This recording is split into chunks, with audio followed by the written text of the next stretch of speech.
இளைய தளபதி விஜய் சொந்தங்கள் அனைவருக்கும் வணக்கம். இன்னைக்கு காலைல வந்து ஒரு வீடியோ போட்டேன். திருப்பரங்குன்ற விவகாரத்துல வந்து தாவேக்காவோட நிலைப்பாடு என்ன அப்படின்ட்டு. அதுக்கு நல்ல ரெஸ்பான்ஸு. என் ஃப்ரெண்ட்ஸ வந்து கால் பண்ணி, அதில ஒரு சில டவுட்லாம் கேட்டாங்க. என்ன சொல்லியிருப்பேன்னா, அதில ஒரு கட்சிக்கு வந்து ஒரு 3 விதமான கொள்கை இருக்கும். அதாவது என்னன்னா, எழுதப்பட்ட கொள்கைன்னு ஒண்ணு இருக்கும். அதே ஃபாலோ பண்ற கொள்கைன்னு ஒண்ணு இருக்கும்.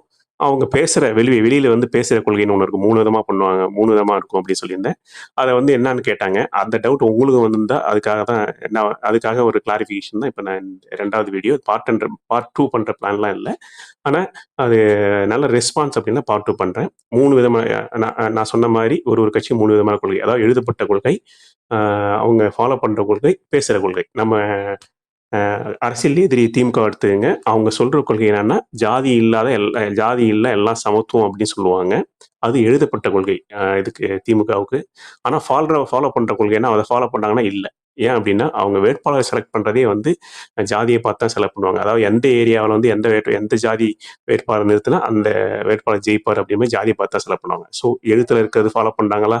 ஃபாலோ பண்றதில்ல. ஸோ அது ஒரு தனி கொள்கை. அது பேசக்குள்ள இத எதுவுமே பேச மாட்டாங்க. இதெல்லாம் பேசாம வந்து வேற மாரி தான் பேசுவாங்களே தவிர, அந்த இப்ப இந்த விஷயத்துல வந்து அப்படியே இதுல எழுத்துல உள்ள கொள்கைய அப்படியே சொல்லிடுவாங்க. ஆனா, வேற சில எடுத்துக்கிட்டீங்கன்னா, எழுத்துக்கும் எழுத்துல ஃபாலோ பண்றதுக்கும் எழுத்துல உள்ள கொள்கையும், ஃபாலோ பண்ற கொள்கையும், பேசுற கொள்கையும் சுத்தமா ஒண்ணுக்கு சம்மந்தமே இருக்காது. எல்லாம் வேற வேற மாரி இருக்கும். இப்படி அததான் வந்து 3 விதமான கொள்கை இருக்கு அப்படின்ற மாரி வந்து காலையில சொன்னேன். ஸோ இது அநேகமா அந்த இதுக்கு இது வந்து உங்களுக்கு கன்வின்சிங்கா ஒரு விளக்கமா இருக்கும்னு நான் நம்புறேன். நன்றி. ஜெய் விஜய்.